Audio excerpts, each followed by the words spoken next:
hari ke-24, hari ke-25, hari ke-26. Hai rekan-rekan sales dimanapun Anda berada, bandingkan dua hal ini.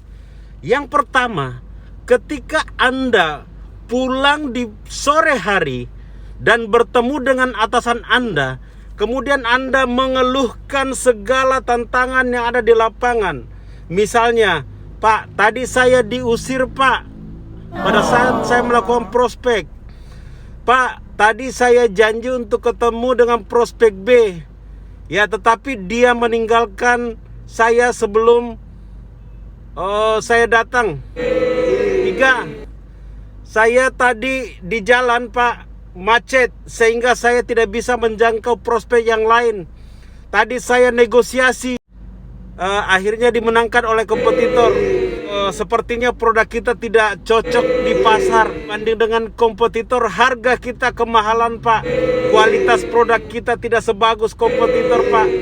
Kita ini perusahaan lokal misalnya Pak, tidak bisa bersaing dengan perusahaan internasional. Kemudian jawaban bos Anda seperti ini. Iya, saya paham ya, kamu diusir prospek. Saya tahu, saya paham produk kita tidak bagus. Saya tahu, saya paham ya, kondisi macet membuat kamu sulit untuk bertemu prospek. Saya tahu, saya paham perusahaan kita hanya perusahaan lokal. Saya tahu, saya paham. Ya, mudah-mudahan besok kamu beruntung. Ya, Anda setiap hari seperti itu memberikan alasan, kemudian atasan Anda menerima alasan Anda.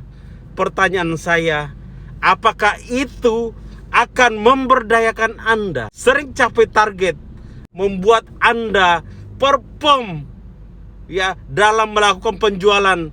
Apakah itu kemudian membuat Anda mencapai target-target, mencapai impian-impian Anda? Atau justru sebaliknya, itu membuat Anda tidak berdaya, sulit untuk mencapai target, sulit untuk meniti karir di bidang penjualan, sulit untuk membeli segala hal yang Anda butuhkan, sulit untuk kemudian melakukan closing di mana-mana?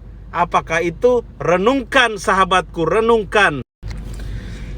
Case yang kedua adalah ketika Anda datang sore hari sampai ke kantor, Anda mengeluhkan bahwa saya diusir prospek, macet Pak, produk kita kurang bagus Pak, kemahalan Pak, perusahaan kita hanya perusahaan lokal Pak. Tadi saya ketemu dengan beberapa orang dan saya baru mau ngomong, saya sudah diusir Pak. Ya, kemudian atasan Anda memberikan motivasi kepada Anda. Saya tahu, saya paham ya apa yang kamu lakukan, saya hargai itu. Tetapi saya juga dulu mengalami hal yang sama. Kita harus bisa berjuang ya untuk bisa memenangkan pasar. Terkait dengan produk, ya, semua produk ada kekurangannya. Carilah kelebihan produk kamu. Ketika kamu baru mau ketemu dengan orang lain, kemudian kamu diusir misalnya, maka coba pelajari kembali, baca kembali buku-buku selling, nonton video tentang selling di YouTube, kamu akan tahu bagaimana menjawabnya. Ataukah tadi kondisi macet, kamu sudah tahu bahwa itu adalah jalur macet, kenapa kamu tidak berangkat lebih awal? Atasan itu terus-menerus memotivasi kamu sebagai sales, ya, supaya kamu mengeluarkan potensi terbaik yang kamu miliki.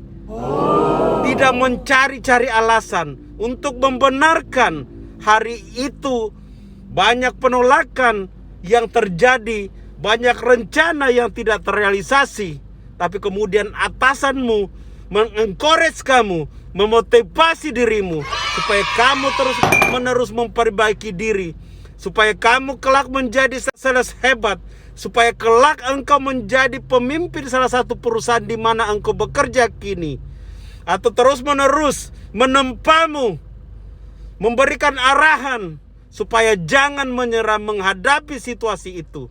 Apakah pimpinan yang kedua, atasanmu yang kedua ini akan membuatmu lebih berdaya, akan membuatmu tumbuh, akan membuatmu mencapai target-target yang engkau impikan, yang dibebankan kepadamu? Ataukah yang pertama menerima segala alasanmu? Atau yang kedua atas yang kedua terus memotivasimu agar engkau mengeluarkan hal terbaik yang kamu miliki untuk mencapai kesuksesan di bidang penjualan? Itu Want to Hai bake. rekan-rekan sales dimanapun Anda berada, hari ke-24, waktu terbaik untuk menanam pohon adalah 10 tahun yang lalu. Waktu terbaik kedua adalah saat ini. Waktu terbaik untuk belajar tentang selling, menambah ilmu pengetahuan supaya Anda hebat.